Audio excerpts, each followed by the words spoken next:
Zadok काहिनों की खिदमत, Zadok काहिनों की खिदमत।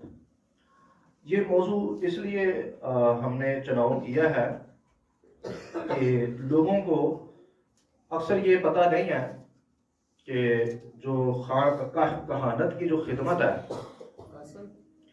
वो किस तरतीब से अदा की जा सकती है और कौन लोग इसमें खड़े हो सकते हैं और उनकी कहानत की या उनकी खिदमत की हदूद क्या है। याद रहे, कोई भी खिदमत किताब मुकद्दस के दायरे कार से बाहर नामुमकिन है। हालेलुया। तो बाइबल मुकद्दस के जो असूल हैं, बाइबल मुकद्दस की जो तालीमात हैं, अक्सर उसको नज़रअंदाज करके तालीमात दी जाती है। और क्योंकि हमारे लोग उसमें अक्सरियत जो है वो सादा लोगों की है और वो इतना ज़्यादा किताब मुकद्दस को या ख़ास तौर पर शरीयत के असूलों को नहीं समझते, और जो लोग समझते हैं उनको खामोश कर दिया जाता है, उनको बिदत कहकर उनको कलीसिया से नज़रअंदाज कर दिया जाता है और वो तालीम जो सच्चाई पर मबनी होती है उसकी तरफ तवज्जो नहीं की जाती। सो हम यहाँ जो हमारी जो यहाँ टीम है पिंडी के अंदर, आप सब याद रखें कि आप किसी भी मनहिस्ट्री के ना तो नौकर है, ना गुलाम है और ना ही आप किसी के पाबंद हैं। अगर आप किसी के नौकर, किसी के गुलाम या किसी के पाबंद हैं तो वो बाइबल मुकद्दस है। हालेलुया। हम अगर किसी के ताबे हैं तो वो बाइबल मुकद्दस है। बारुक हशम। तो आज़ादी के साथ आप ये ना देखें हमारी तादाद कम होगी, ये ना देखें कि क्या कोई नाराज होगा, ये ना देखें कि मोहल्ले वाले क्या कहते हैं, ये ना देखें कि बरादरी क्या कहेगी। इन सारी चीजों से बालातर होकर हमने खुदा की खिदमत करनी है। बारुक हशम। हमारे मुंह में सच होना चाहिए और सच के सिवा कुछ भी ना हो। एक खादिम का, एक खिदमत गुजार का काम है कि वो सच बोलता जाए। Hallelujah, hallelujah. और याद रहे, ये भी बात याद रखिए कि जिस कलीसिया के अंदर लोगों की तादाद कम हो, वहां सबसे पहले ये सोचना शुरू कर दीजिएगा कि यकीनन यहां कोई सच बोलने वाला है, क्योंकि यहां तादाद कम है। ये मेरी बात जो है अपने ज़हन में रखिएगा।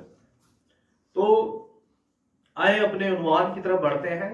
काहिनों की जो तरतीब है उसको समझने की कोशिश करते हैं। उसके बाद हम ये देखेंगे कि हम पाकिस्तान में किस कहानत में खिदमत कर रहे हैं और ये कैसे करनी चाहिए। हालेलुया। आप लोगों के हाथ में शायद फाइल आ चुकी है। जिन लोगों के हाथ में ये फाइल आ गई है, प्लीज वो फाइल खड़ी करके मुझे दिखा दें। बस 4 फाइलें तो काफी हैं जी। शुरू करते हैं जी। शरीयत का ताल्लुक सीधा कहानत के साथ है।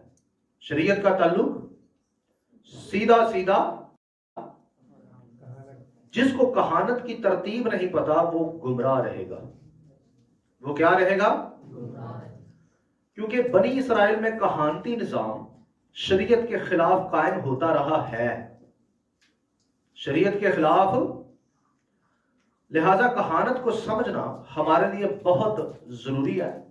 लफ्ज काहिन का लफ्जी मतलब वजीर, मजहबी तौर पर खुदा और कौम का दरमियानी या खुदा की बादशाहत का ऐसा नुमाइंदा जो बतौर बादशाह जमीन पर खुदा की बादशाही को कायम करता है। जो खुदा की बादशाही को क्या करता है?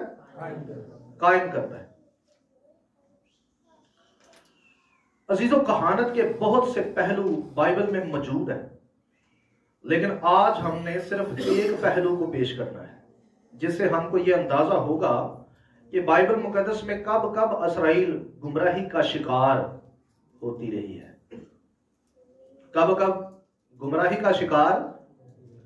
एक बात याद रखिएगा, जिस कलीसिया में, जिस कौम में, जिस खानदान में, जिस शहर, जिस मुल्क के अंदर कहानत गैर शरई है, गैर बाइबली है, वो कौम, वो चर्च, वो कलीसिया, वो इलाका गुमराह रहेगा। मेरी बात को आप समझ रहे हैं? एक लीडर का सच्चाई पर कायम होना और बामुताबिक खिदमत करना बहुत ही बुनियादी बात है और ये अहम है। अगर कोई शख्स बाइबल के पैमाने में नहीं है तो मैं आपसे रिक्वेस्ट करता हूं कि आप उस खादम से जल्द अज जल्द किनारा कशी कर लें। ये ख्यालात जहन में लाना छोड़ देंगे ऐ साडे प्यो दादा दा पादरी, ऐ साडे प्यो दादा दी मिशन है, ये जी हम इतने साल से इनके साथ हैं, हमारा रिकॉर्ड इधर है। ये बातें अपने जहन से निकाल कर अगर आप बाइबल के साथ चल, अगर आप सिस्टम के साथ चलना चाहते हैं, जो कि पाकिस्तान में बड़ा एक वो मतलब निजाम बन चुका है कि लोग दीन के साथ नहीं, लोग सिस्टम के साथ चल रहे हैं। किसके साथ चल रहे हैं? और उस सिस्टम को लोगों ने दीन का नाम दे दिया माजरत के साथ। तो मैं यहां सिस्टम की बात नहीं कर रहा, मैं यहां किताबे मुकद्दस की बात कर रहा हूं।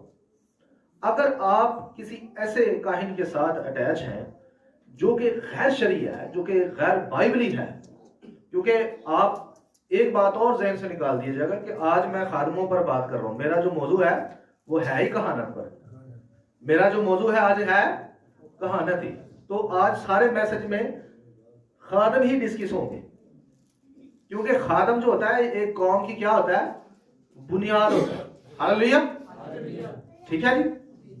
तो आपने बार बार आपके जहन में ये बात मत आए कि भाई हो रही जब पालकियां तो सही दोबारे हो, ठीक है ना जी। तो क्योंकि आज मौजू ये है, तो हमने जो कमजोरियां हैं उनको भी देखना है और जो अच्छी बातें हैं उनको भी हमने सीखना है। हालेलुया।